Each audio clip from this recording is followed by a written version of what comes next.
전력계통의 개요. 보시면 발전설비, 수송설비, 운영설비 나와 있다고 했죠. 전력계통의 특질, 시생계종, 시스템이 대규모되어 있고 생산과 소비의 동시성, 계통특성의 다양성, 중단 없는 공급의 중요성. 이런 정도만 일장에서는 알아두시면 될 거다. 요거 지금 블루, 옐로우, 그 다음에 오렌지, 레드. 이게 그 색깔로도 표기를 해놨죠. 그래서 400만, 300만, 200만, 100만. 연락가지고 관주경심. 얘는 준비 단계는 경보 수준은 아니고요. 지금 저번 주에 관심들이 들어갔죠. 이제 조금 있으면 이제 주의 단계가 들어갈 거니까 여러분들이 이 단계별로 해가지고 수시로 요즘은 그 TV에서 날씨 예보하면서도 이 단계를 얘기하더라고요. 그만큼 관심이 있기 때문에 여러분들이 그런 부분을 정확하게 단계별로 알고 계셔야지만 됩니다. 제가 저번에도 시험을 볼 때 관주경심 알아두시라고 얘기를 해놨습니다. 근데 또 나온다는 얘기죠, 이런 것들이. 왜냐면 그때 당시에는 왜 지하철에 갔더니 이런 것들이 계속 나오는 겁니다. 아, 이런 것들이 뭔가 부각이 된다라는 건 사람들이 관심이 있으니까. 여기서 색깔별로 해가지고 대책별로. 여기는 무조건 정전입니다. 무조건 정전시키는 거고, 여기는 수요 조절을 직접 부하 제어를 하는 거고, 여기는 수용가들한테 뭔가 역할을 하는 거죠. 그럼 배전 쪽에 변압기에서 손실이 많이 일어난다고 했으니까 그 탭들을 조정해주는 부분이라든가 아니면 그 수용가에 대한 부분들이 뭐죠? 비상발전기 투입하는 거. 이런 것들이 요 중간에선 비상발전기를 투입을 한다든가 아니면 부하를 죽이라고 직접, 간접 부하 관리를, 수요 관리를 하는 부분이 요 300만, 400만에서 이루어지는 거고 여기서는 바로 그냥 끊어 나가기 시작하는 거죠. 여기부터는. 그렇게만 내용을 알고 계시면 됩니다. 크게 4가지 단계가 있는데 2단계는 수용가 측에 대해서 요청하는 단계고 2단계는 끊어나가는 단계인데 한전에서 끊어나가다 보니까 얘는 정전이 거고 최악의 경우니까 정전시키는 거고 얘는 최악의 기능 바로 전이니까 그때는 한전이 일부 긴급으로 직접 부하 제어를 하는 거죠. 여기 부분은 똑같은 부분으로 수요 제어를 하는데 이쪽에서는 발전기를 투입하고 탭을 제어하고 이런 부분에 대한 것들을 하는데 여기는 한전이 조금 더 늘어났습니다. 휴전 작업 같은 거 하고 있으면 발전기 예방 정비라든가 이런 것들이 있으면 다시 복전해라. 데일리 스타트 하고 있는 것들을 다시 발전기 집어넣어라. 죽어 있어도. 이런 것들이죠. 근데 데일리 스타트 같은 경우는 보시면 이런 파형을 수요 부하 곡선이 있는데 이때는 다 돌리고 있습니다. 그렇기 때문에 이런 내용들이 좀 더 추가가 된다 정도만 알고 계시면 흐름상에서는 문제가 없으실 겁니다. 여기서 EMS에 관련된 기계 발급 안자원. 여기 있죠? 기계 발급 안자원. 요거 그냥 외워주신다는 얘기죠. 요거 25점짜리로 나오니까. 계통의 운영에 관한 재문제. 여기 10장에 나왔던 그런 내용들을 설명해주고 있다는 얘기죠. 1장에선 그런 내용들을 설명해주는 겁니다. 앞으로 여러분들이 뭘 배우시게 될지. 제가 이 부분은 중요하지 않다 보니까 좀 깊숙이 설명을 드리지는 않습니다. 요런 것들만. 시험에 나올 만한 것들만 설명드리고 나머지 것들은 요거에 설명되어 있는 정도만 보시면 됩니다. 다시 한번 복습을 해보려면 2장에 전력계통의 표현과 기초방정식에서 표현을 어떻게 하냐 이렇게 차가도 과도 동기 리액턴스별로 해가지고 발전기의 특성이 틀려지니까 그런 것들을 표현을 한다. 변압기는 2건선이나 3건선이겠죠. 이렇게 표현을 한다. 송전선로는 4장인가요? 5장인가요? 송전 특성은 5장이지만 선로 정수는 4장입니다. 그래서 단거리, 중거리, 장거리별로 선로 정수가 틀려지니까 이게 뭐냐? 송전 선로에 대한 특성이 틀려진다는 얘기입니다. 단거리, 중거리, 장거리별로. 그거를 이제 해석하기 위한 부분에 송전 특성에서는 요거 송전의 특성이 생기는 거죠. 그 다음에 이걸 해석하는 방법에서는 어떻게 해석하냐? 바로 송전 선로의 특성은 5장에서 해석을 하는 거죠. 집중 정수회로 또는 분포 정수회로. 이제 송전 선로를 단거리는 RL, 중거리는 RLC, 장거리 RLC, G만으로 해석했던 게 선로 정수라고 생각을 하신다면 여러분들은 여기서 5장에 대한 송전 특성을 가지고 해석을 하는 겁니다. 부하에 대한 표현, Z하에 필요했죠? 부하에 대한 부분. 일정 임피던스, 일정 전류 모델, 일정 전력 모델 해가지고 전압의 자승에 비례해서 어떻게 되는지. 이런 것들이 전동기, 에어컨, 인버터 같은 악성 부하들은 전압의 자승에 비례해가지고 P값을 쓰기 때문에 그래서 에어컨을 줄이라고 얘기를 하는 거죠, 지금. 요즘은 국가에서 우리 보고 전기를 막 줄이라고 하니까 사용자들이 되려 우리 이번 여름에는 에어컨 사지 말까? 이렇게 해가지고 나오더라고요. 자꾸 부추기는 거죠, 이게. 예? 여러 가지 기법들을 해줘야 되는데 전기요금 비싸게 한다고 하니까 그만큼 효과를 당근을 많이 줘야 되는데 당근보다는 일단 채찍부터 들고 하니까 사람들이 막 말들이 많은 거죠. 국가에서 2년 전에 정전됐을 때 미리 원전이라든가 이런 걸 가지고 대책을 수행을 했어야 되는데 왜 자꾸 우리한테 얘기를 하느냐. 근데 이제 이런 부분들이 우리나라가 너무 잘 살다 보니까 그런 부하들을 좋은 걸 많이 쓰다 보니까 생기는 겁니다. 그러다 보니까 국가에서도 쫓아가지 못하니까 국민들한테 희생을 강요를 하는 거죠. 퍼센트 인비더스 PU법 이런 것도 보시고 아까 기준의 건선비 변압기니까 뭐라고요? I는 YV라는 부분에서 중간에 선로들이 변환이 되는 변압기를 통해서 변환이 되다 보니까 그 변환비를 이렇게 계산하기 위해서 만든 거다. 이렇게 생각하시면 된다고요. 스파시티 행렬은 전력조류를 계산하기 위해서 중간중간에 I는 YV에서 어차피 스파시티라는 건 가운데 대각성분 자기 어드민턴스 부분만 주로 계산이 연결이 되고요. 상호 어드민턴스 부분은 계산에 별로 적용이 되지 않습니다. 그래서 상호 어드민턴스가 0이고 자기 어드민턴스 부분만 1로 바꿔준 게 스파시티 행렬이라고요. 대각요소만. 대각요소는 자기 어드민턴스고 비대각요소는 상호 어드민턴스인데 그 비대각 요소들이 0의 요소가 증가되는 부분이면 행렬을 스파시티 행렬이라고 하고 그러면 이제 계산이 편해진다는 얘기죠. 전력조류 계산. 발전기에서 발생된 유효전력과 무효전력의 흐름이 계통 내에서 어떻게 흐르는지 그걸 계산하는 부분이고 그때 목적이 뭐냐? 사운학, 사고 예방 제어, 그 다음에 운용계획 위반, 확충계획 위반 이런 식으로 반드시 암기를 해주셔야 되고요. 기질량과 미질량이 뭔지 그 다음에 전력조류 계산 방법에서 이제 선형과 비선형에 대한 방법들이 있을 텐데 가우스자의 대법, 그 다음에 뉴턴-락스법, 패스트 디카플드법, 직류조류 계산법들이 있다. 최적 전력 조류 계산법만 따로 나오기도 했었습니다. 이런 것들도 한번 참조를 해서 보시면 되고요.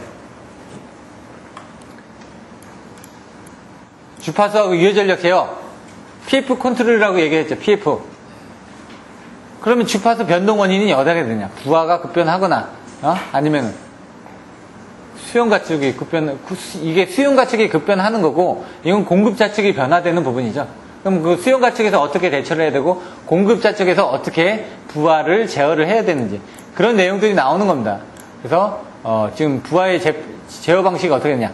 AFC 아까 자동주파수 제어라고 했죠? 미소주기, 단주기, 장주기 이렇게 나오는데 그때 어떻게 인식을 해야 될 거 아닙니까? 얘가 미소주기라는지 단주기라는지 장주기라는지 뭔가 시그널을 받아들여야 되겠죠? 그걸 제어계, 전선계, 조정용 발전소, 전력계통 간에 연결을 해가지고 그 값들을 조정을 하고 있다라는 부분입니다. 그래서 그때 이제 속도 조정률을 통해서 어떻게 변동을 하는지에 따라서 분담을 어떻게 하는지 자기 주파수, 부하의 자기 제어 분담, 그 다음에 조속기 제어, 주파수, 자동 주파수 제어, 그 다음에 경제 부하 배분비율로 해가지고 이렇게 제어를 하더라. 계통령수에는 정특성과 동특성이 있는데 그 부분들이 어떻게 이루어지더라. 이런 내용들이 나와 있습니다. 그 다음에 전압과 무효전력 제어로 바로 넘어왔습니다. 왜? 같이 연결을 해주셔야 되니까. PF 컨트롤하고 QV 컨트롤을 같이 봐주시는 게 서로 이해가 됩니다. 그래서 5장을 보시고 7장을 보시는 게 낫고요. 그 다음에 6장을 보시면 됐습니다. 왜? PF 컨트롤이 바로 6장이거든요. 그래서 여러분들이 6장을 먼저 봐주셔도 되는데 5장하고 7장을 같이 봐주시는 게 이해하기 좋습니다. 근데 5장을 보고 난 다음에 6장을 보는 것도 좋습니다. 왜? 바로 앞에 보셨던 PF 컨트롤을 6장에서 경제부하 배분으로 하는 거니까. 상황에 따라서 이제 맞춰 나갈 겁니다. 전압과 무효전력 제어. 여기서는 그래서 같이 5장하고 7장을 묶어놨습니다. QV 컨트롤이라고 되어 있죠. 그러면 Q 값에 대한 부분에 대해서 진상 무효전력이 투입됐을 때, 지상 무효전력이 투입됐을 때 바로 전압이 어떻게 변동이 되는지 이런 것들이 나와 있습니다. 전력계통의 경제운영은 발전단, 송전단, 소비전력 해가지고 연료비 특성 해가지고 등중빈 연료비가 같게끔 만들어주는 이걸 바로 라그랑제의 미정계수가 이 등중분 연료비를 같게 만들어주는 계수란 얘기입니다. 아까 그래서 여러분들 외워주셔야 되는 게 수목평총, 수급조건. 수급조건이라는 건 뭐냐? 안에서 쓰고 있는 소비들이 얼마만큼 되고 있느냐 그걸 보는 거죠. 그 다음 급, 수목, 목적함수라는 얘기죠. 목적함수는 바로 연료비 특성입니다. 얼마만큼 연료비를 쓰느냐 각각의 발전기들이 요때 수목, 평가함수를 넣는다는 얘기죠. 그 평가함수가 라그랑제 미정계수를 넣어가지고 바로 수급 조건하고 목적 함수에다가 수급 조건을 다 대입을 합니다. 그래가지고 각각을 다 미분을 합니다. 미분을 하게 되면은 그 각각의 미분을 했을 때 1이라는 걸 미분하고 2라는 걸 미분하고 3이라는 걸 미분했는데 그게 같이 미분되는 그 개수를 계산을 하다 보면은 그게 가장 표준화가 되는 거죠. 최소 미분했을 때는 최소가 된다는 얘기니까 요게 같다라는 얘기는 손실이 가장 적다라는 얘기죠. 그때 등중분 연료비가 되는 이 라그랑제 미중 계수가 바로 총 연료비 최선 조건이 된다는 얘기입니다. 이렇게 이제 미뤄져 있습니다. 나머지 내용을 보시면 되고 여기 수급 조건이 뭐라고요? P는 얼마다? 목적 함수는 연료비, F가 뭐라고요? 연료비 특성이라고 했죠? F는 각각의 발전기별로 1차, 2차 아니면 옆에 해가지고 이 부분이 2차 연립방정식을 해가지고 얼마만큼 연료비를 소비하는지 그 특성들이 나와 있는지 평가 함수라고 돼 있고 여기 라그랑제 미정계수법 나와 있죠? 라그랑제 미정계수는 여기 어떻게 되죠? 목적 함수에다가 각각의 수급 조건을 다 집어넣었죠? 그걸 다 더한 다음에 뺐더니 이 라그랑제라는 미정계수 요 람다가 나왔다는 얘기죠. 람다. 그 람다를 계산하면은 그게 바로 증분 연료비가 된다는 얘기죠. 그 계통의 증분 연료비가 최소가 되게끔 만들어주기 위한 부분이 바로 계산하는 방법이라는 얘기예요. 근데 여기 페널티 계수라는 건 아까처럼 손실이 있다 보니까 중간에 손실이 하나 더 LI라는 손실이 들어갔다는 얘기입니다. 그래서 손실 계수가 들어갔다는 얘기고요. 요 수화력 병렬 계통 요거는 빼버리겠습니다. 아, 그러면 계통에 여기 8장 부분이 빠졌네요. 7장도 빠졌고, 왜 앞에서 다 나왔기 때문에 생략을 한 겁니다. 이 부분은 이제 다음에 설명 안 드립니다. 왜냐면, 여러분들이 미리 한번 보시라고. 1장 손배정공학은 저희가 다 설명드리고 넘어가고 했습니다. 그렇게 여러분들이 많이 하셨다 보니까 여기서도 이런 부분을 보고 하시는 건 어렵지 않습니다. 하지만 여기서는 간단하게 키워드 정도만 넣어드렸고 이제는 여러분들이 연구반 교재를 가지고 좀 더 시험에 나올 만한 부분을 가지고 이제 집중해서 진행을 하게 됩니다.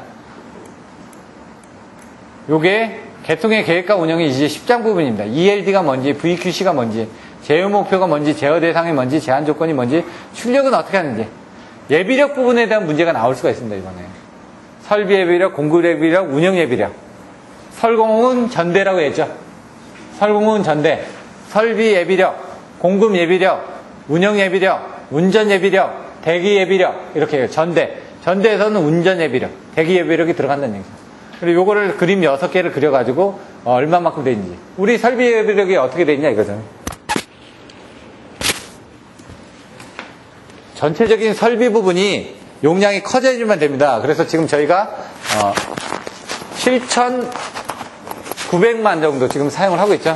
거의 8,000만 정도의 설비가 있습니다. 하지만 지금 우리가 지금 피크가 치고 있는 부분이 막 7,800만, 7,900만 이렇게 올라간다고 하니까 근데 지금 우리가 막 쓰고 있는 것들이 7,400만큼 그러니까 지금 발전을 할 수 있는 부분들이 제한되어 있습니다.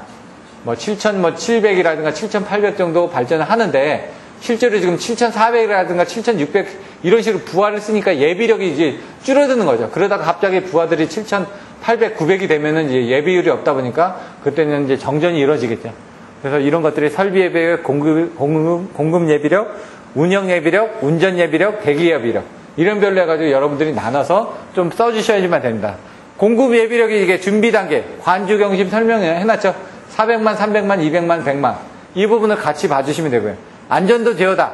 그러면 안전하게 제어하는 부분이 저희들이 예방 제어, 예급복으로 외웠습니다. 안전도 제어는 세사라고 얘기합니다. 세사, 시큐리티 뭐 해가지고 돼 있는데 세사 부분에서 예급복으로 외웠습니다. 요즘은 결혼들이 많다 보니까 어떤 지금 그 예복을 입고 한다고 해서 예급복으로 외웠습니다. 예방 제어, 급, 긴급 제어, 복구 제어 이런 식으로 해가지고 각각별로 어떻게 하는지. 이런 것들을 보시면 될 것 같고요. 신뢰성, 적정성, 안전성 이런 용어들이 거기 나옵니다. 그런 용어들을 알아두셨다가 나중에 답안지에 써주시면 되고 계통 운영의 자동화 운영 쪽 아닙니까? 그러니까 얘는 EMS죠. EMS. 아까 배전 자동화 이건 배전 쪽의 자동화라는 얘기죠. 이건 계통 쪽의 자동화니까 EMS라는 얘기죠. 에너지 매니지먼트 시스템 해가지고 기계 발급 안정화 기본 기능, 계획 기능, 발전원 훈련 기능, 그 다음, 발전 제어 기능, 급전원 모의 훈련 기능, 안전 제어 기능, 뭐 자료 취득 기능, 자료 연계 기능, 뭐 원방 감시 기능, 뭐 이런 식으로 써놨다고요. 여기서 MIS, EMS, WIS, LMS가 나오는데 EMS 계통이 있으면 날씨도 보고, 그 다음 경영 정보도 보고, 그 다음에 여러 가지 시스템적인 부분을 보는데 RCC, HRCC 해가지고 지역 변전소에 대한 부분이라든가 아니면 수력 발전소에 대한 부분에 대해서 765, 345, 154에 대한 각각의 변전소를 그림으로 그려서 EMS를 설명을 해놨습니다. 그런 내용들을 여러분들이 써주셔야지만 된다라고요. 뭐 스카다가 뭔지 사고방지 대책으로 해가지고 PSS가 나올 때가 또 됐습니다. 요 사고방지 대책 요거는 뭐였죠? 이번에 시험 문제로 나온 저주파수 동요 현상 SSR일 때 이런 부분들이 문제로 나왔었습니다. 안정도 측면에서 그런 부분들도 나올 수 있기 때문에 참조를 해서 보시면 될 것 같고요.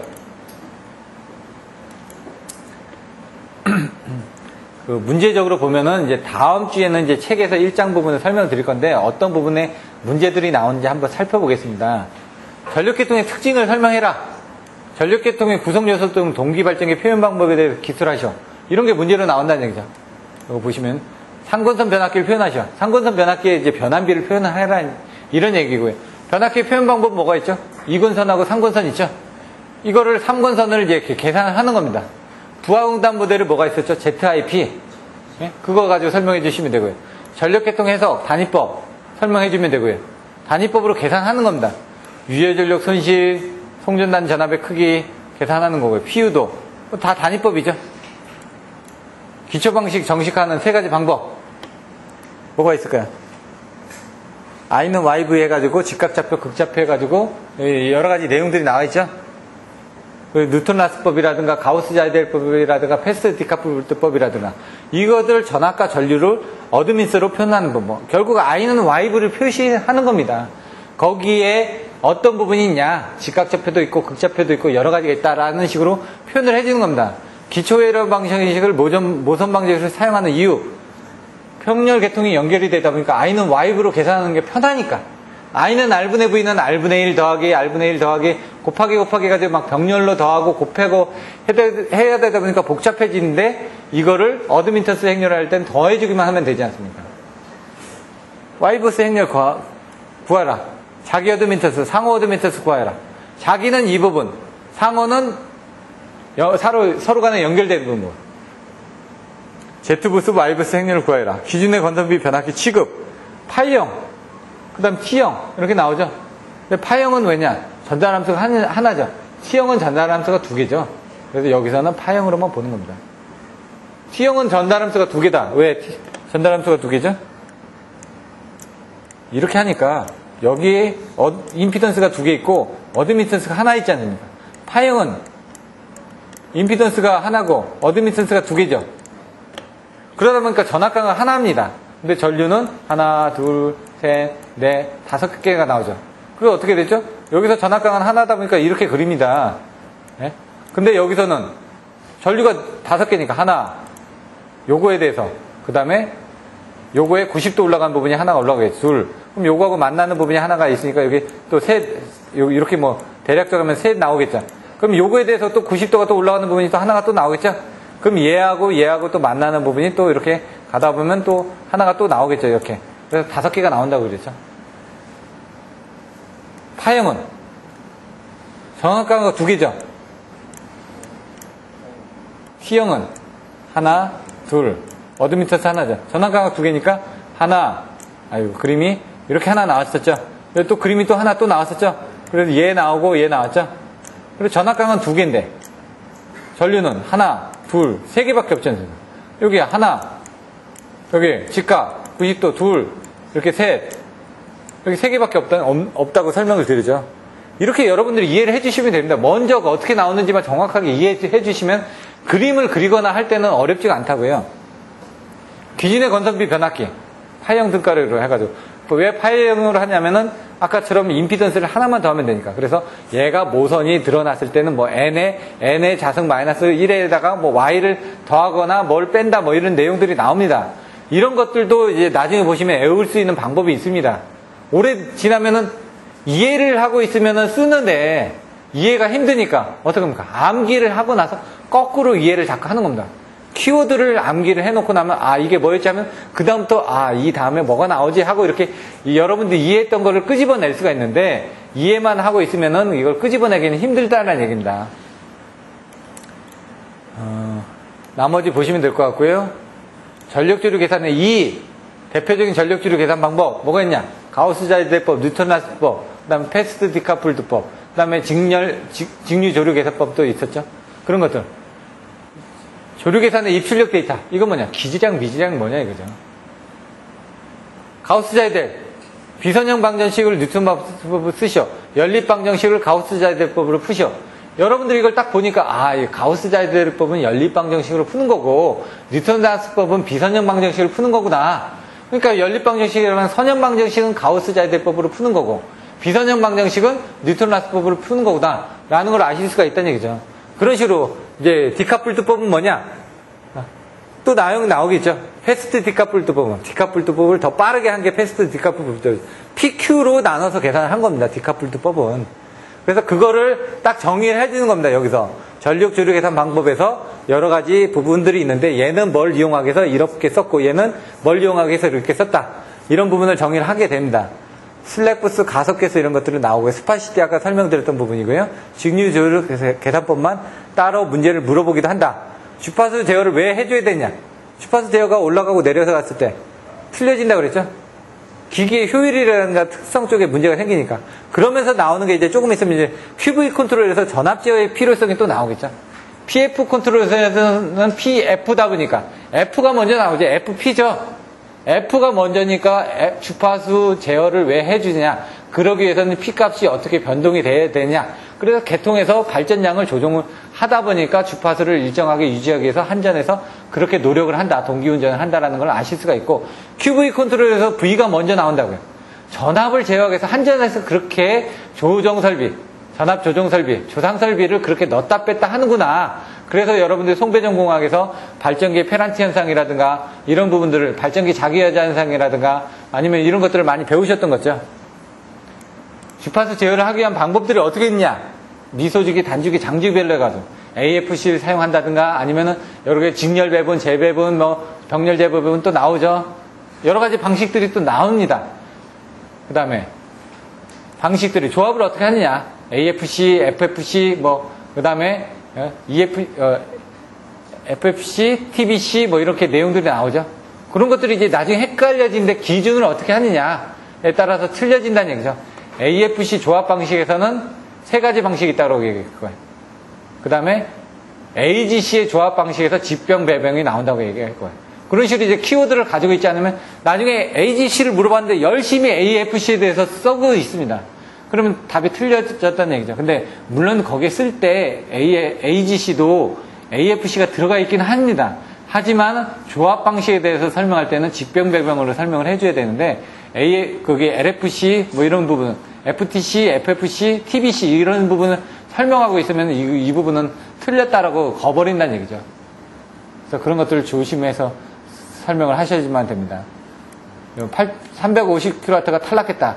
이런 것들을 25점짜리로 문제로도 나왔었습니다. 그럼 한 페이지면 끝납니다. 부하가 탈락했으니까 다른 데서 더 투입이 될 거 아닙니까? 얼마만큼 투입이 됐냐. 근데 그때는 발전기의 동특성, 정특성에 따라서 틀려진다는 얘기입니다.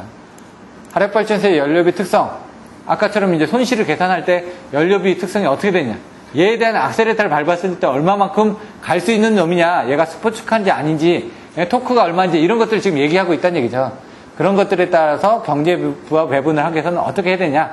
자동차 같은 거 운전하면 경제운전 속도 나오죠. 80km, 70km에서 지금 적절하게 운전이 되고 있다라고 나오죠. 얘들도 우리가 한 500kW가 필요하다. 500MW가 필요하다. 그러면 얘 발전기의 특성이 틀리다 보니까 이 발전기들을 적절하게 운전하기 위해서는 이 정도로 운전하는 게 연료비를 최소화할 수 있다라는 그 동일한 지점을 계산하는 게 바로 라그랑제 미정계수라는 얘기입니다. 왜? 다 미분을 했더니 동일한 부분이 나온다. 그게 라그랑제 미정계수 람다거든요. 경제적인 각 발전기의 출력 배분의 총 연료비를 계산하시오.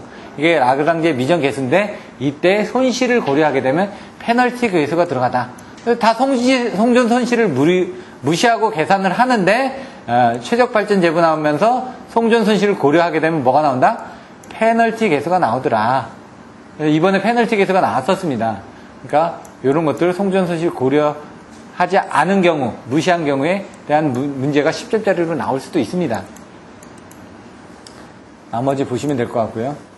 유효전력이 상차가게, 무효전력이 전압강하에 그 관계됨을 그림을 이용하여 설명하시오.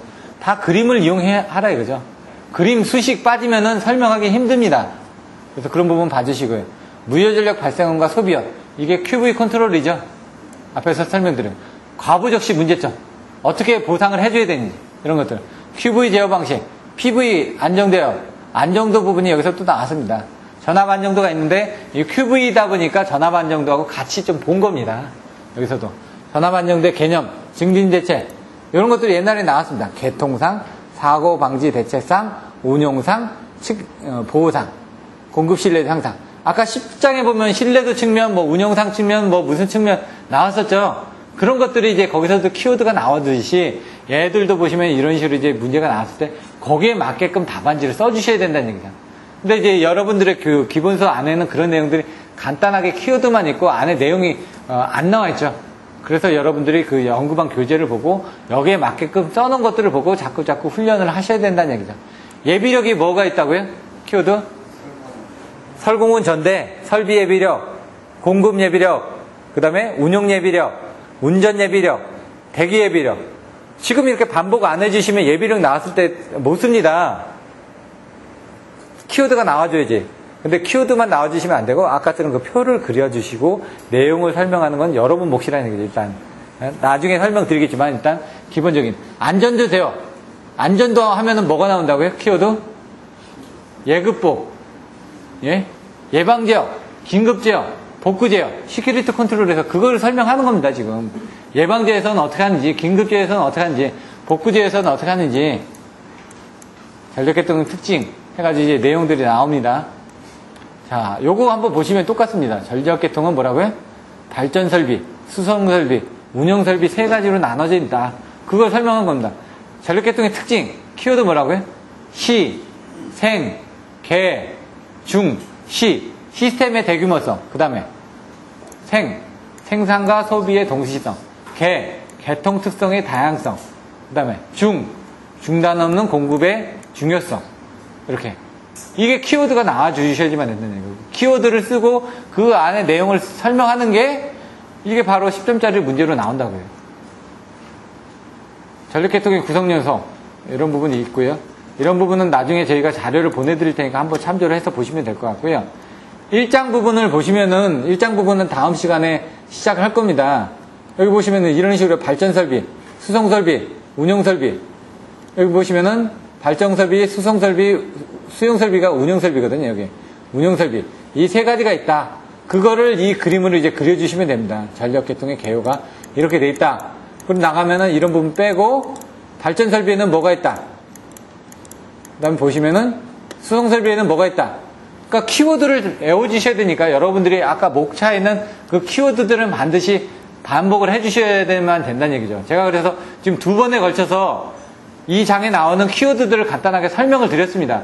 아, 오늘 들었던 게 이제 나중에 시험 문제에 나오는 거구나. 수송설비 나오면 뭐가 나올까? 그 다음에 운용설비 나온다는 얘기죠. 그럼 각각에 대해서 설명을 해주는 것들을 아까 앞에서 문제를 보여드렸죠. 그것들을 이렇게 쓴 겁니다. 근데 키워드는 발전설비, 수송설비, 운영설비가 나와야 된다는 얘기죠. 그리고 나오면 전력계통의 특징에서는 시생계정, 뭐 아까 5가지도 있었죠.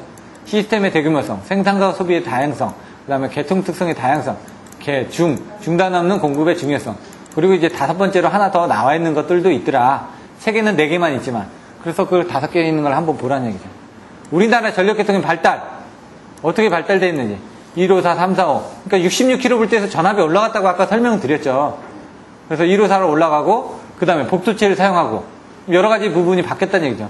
원자력이 늘어났고, 화력발전도 신재생 에너지가 늘어났다. 그럼 우리나라 계통의 특성이 지금 발전기가 총 몇 대냐? 뭐, 2000대 정도 된다. 그럼 그 중에 원자력은 지금 23기밖에 안 되죠. 나머지 화력발전하고 뭐 이런 걸 제외하면은 너무 그 신재생 에너지가 차지하고 있는 비율은 얼마더라? 화력발전은 한 40%, 아니 원자력이 한 38% 정도 되거든요. 40% 정도 되고요. 나머지 화력발전이 한 40~50%를 차지하죠. 나머지 5%에서 뭐 10% 정도가 신재생 에너지라든가 여러 가지 수력이라든가 이런 것들이 담당을 하고 있다는 얘기입니다. 그런 것들도 나중에 일장에 관련된 문제가 나왔을 때는 그런 내용들을 써주시라는 얘기입니다. 송변전 계통이 이와 같이 복잡해졌더라. 접지 방식, 뭐 계통운전 자동화. 여기서 뭘 물어본다고? EMS. 그 EMS가 아까 보셨던 NCC, RCC 나왔죠? 기계 발급 안전 나왔죠? 그거에 대한 설명하는 거고요. 전력계통공학에서 앞으로 어떻게 해야 되는지, 제 문제 이런 것들을 한번 읽어보시고요. 운영 문제, 각각이 어떻게 운영을 해야 되는지, 제어 문제 이렇게 해가지고 1장이 끝난다고 되어 있습니다. 1장 부분은. 이 부분이 중요합니다. 왜? 전체적인 내용을 끌어가는 부분이니까. 그래서 다음 시간에 1장 부분을 설명을 하면서 2장 부분 넘어가고 필요하면 4장까지 넘어갈 겁니다. 근데 4장까지는 좀 힘들 수가 있고, 왜냐면 2장 부분은요, 2장 부분 보시면은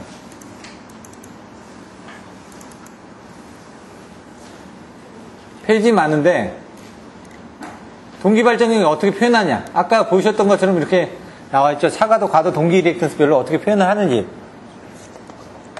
이런 그림을 그려주셔야 된다는 얘기죠.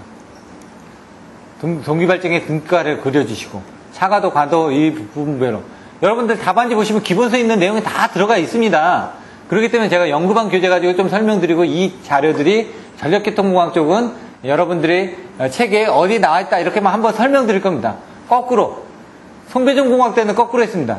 여러분들의 기본서에 있는 내용들을 좀 자세하게 설명드리고 그 다음에 연구반 교재를 설명드렸거든요.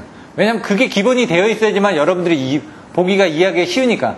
근데 여기 있던 내용들은 다 앞에서 설명을 드렸기 때문에 그것들을 연구반에 대한 교재들을 가지고 먼저 설명드리고 나서 기본서에 있는 내용으로 설명을 드려야지 여러분들이 거꾸로 공급을 하실 수 있으니까. 변압기 표현 이렇게 그림을 그려주시고, 변압비 등가율을 어떻게 한다, 삼권선 변압기 이렇게 그림을 그려주시고 이런 표현을 한다.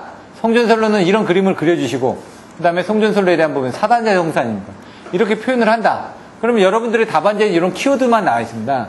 근데 흐름만 자꾸 설명드리는 겁니다. 부하는 ZIP라고 그랬죠. V의 자승, 그 다음 V의 1승, V의 0승에 비례한다. 단위법 표시하는 것들 나와 있고요. 그 다음에 단위법에 대한 퍼센트 임피던스, 전압 강화에 대한 내용들이 나와 있고요. 단위법 설명하는 부분들, 계산 문제들이 있는데 여기는 그렇게 중요하지는 않고요. 임피던스 계산하는 부분, 고장률을 계산할 때 얘 기준이 어디에 들어간다? 얘들은 상황에 따라서 위에 들어갑니다. 위에. 베이스 위에 들어갔죠?